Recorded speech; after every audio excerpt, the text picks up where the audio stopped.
விவசாயிகளின் நலனுக்காக விவசாயிகள் சங்கத்தை தோற்றுவித்து தமிழக விவசாயிகளின் உரிமைக்காக போராட்டம் நடத்தி வெற்றி பெற்ற உழவர் பெருந்தலைவர் நாராயணசாமி நாயுடு அவர்களின் 40ஆம் ஆண்டு நினைவு தினத்தை முன்னிட்டு கோவை வையம்பாளையத்தில் உள்ள அவரது மணிமண்டபத்தில் பல்வேறு அரசியல் கட்சிகள் மற்றும் தமிழ்நாட்டிலுள்ள அனைத்து விவசாயிகள் சங்கங்கள் உழவர் பெருந்தலைவர் நாராயணசுவாமி நாயுடு அவர்களின் திருவுருவ சிலைக்கு மாலை அணிவித்தும் அவர் நினைவிடத்தில் மலர் தூவியும் மரியாதை செலுத்தி வரும் நிலையில் பாரதிய ஜனதா கட்சி சார்பில் விவசாய அணி மாநில தலைவர் ஜி.கே. நாகராஜ் தலைமையில் பாஜக மாவட்ட துணைத் தலைவர் செந்தூர் முருகேஷ் முன்னிலையில் உழவர் பெருந்தலைவர் நாராயணசுவாமி நாயுடுவின் திருவுருவ சிலைக்கு மாலை அணிவித்து மலர் தூவி மரியாதை செலுத்தினர். இந்நிகழ்வில் விவசாய அணி மாவட்ட துணைத் தலைவர் பாண்டியன், விவசாய அணி மாநில செயற்குழு உறுப்பினர் மேகலதா, எம்.எஸ். குளம் ஒன்றிய அமைப்பாளர் கார்த்தி, மண்டல பொருளாளர் ரவிக்குமார், மாவட்ட செயலாளர் ஜி.எஸ். செல்வராஜ், மாவட்ட பொது செயலாளர் விவசாய அணி ஜெயசேகர், விவசாய அணி மாவட்ட பொருளாளர் கவியரசு, விவசாய அணி மாவட்ட துணைத் தலைவர்கள் அரவிந்த், விவேக், விவசாய அணி மாவட்ட செயலாளர் ராகவன், விவசாய அணி மண்டல தலைவர் நடராஜ், கொண்டையம்பாளையம் ஊராட்சி மன்ற துணைத் தலைவர் சின்ராஜ், கள்ளிப்பாளையம் கிளை தலைவர் நடராஜ், மாவட்ட நிர்வாகிகள், ஒன்றிய நிர்வாகிகள், பொறுப்பாளர்கள், உறுப்பினர்கள் உட்பட ஏராளமானோர் கலந்து கொண்டனர். உழவருடைய பெருந்தலைவராக இருந்தவர் மரியாதைக்குரிய ஐயா நாராயணசாமி நாயுடு அவர்களுடைய 40வது நினைவு நாள். பாரதிய ஜனதா கட்சியின் சார்பாக இங்கு அவருடைய திருவுருவ சிலைக்கு மணி மண்டபத்திலே மாலை வைத்து மரியாதை செய்தோம். எங்களோடு நிர்வாகிகள் பெருந்திரளாக கலந்து கொண்டு அந்த பெருமகனாருடைய திருவுருவ சிலைக்கும் மாலையிட்டோம். எங்களுடைய மாநிலத்தில் அண்ணாமலை அவர்களும் வருவதாக இருந்தது. ஆனாலும் ஒவ்வொரு ஆண்டும் கலந்து கொள்வோரும் இந்த ஆண்டு பல்வேறு பணிகளுக்கிடையே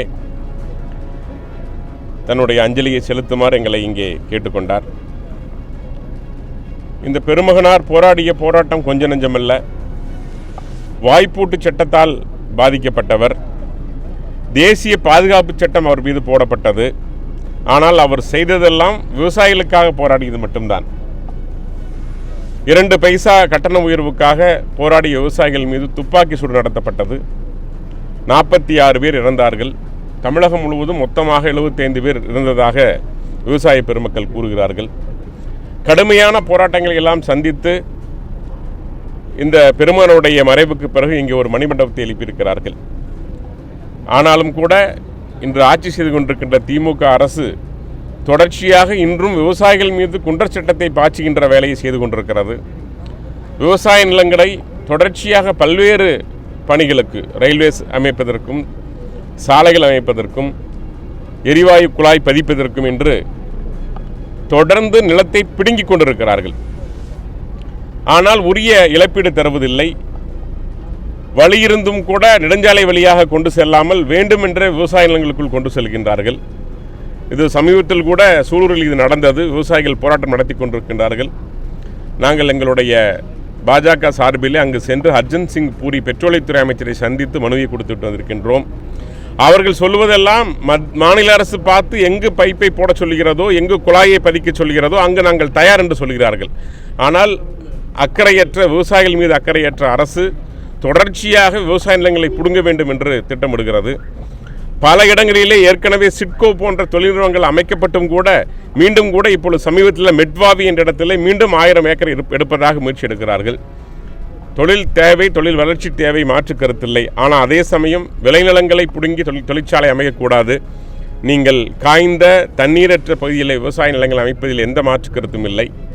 ஆகவே விவசாயிகளுடைய நிலங்களை பிடுங்குவதை ஒருபோதும் பாஜக அனுமதிக்காது.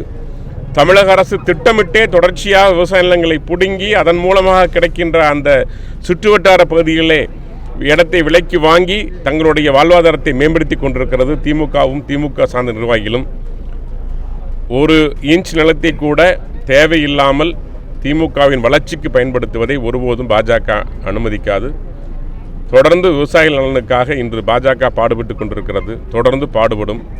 இந்த நினைவு நாளிலே பெருமகனார் அவர்களுக்கு அஞ்சலி செலுத்துவதிலே பெருமைப்படுகிறோம். நன்றி, வணக்கம்.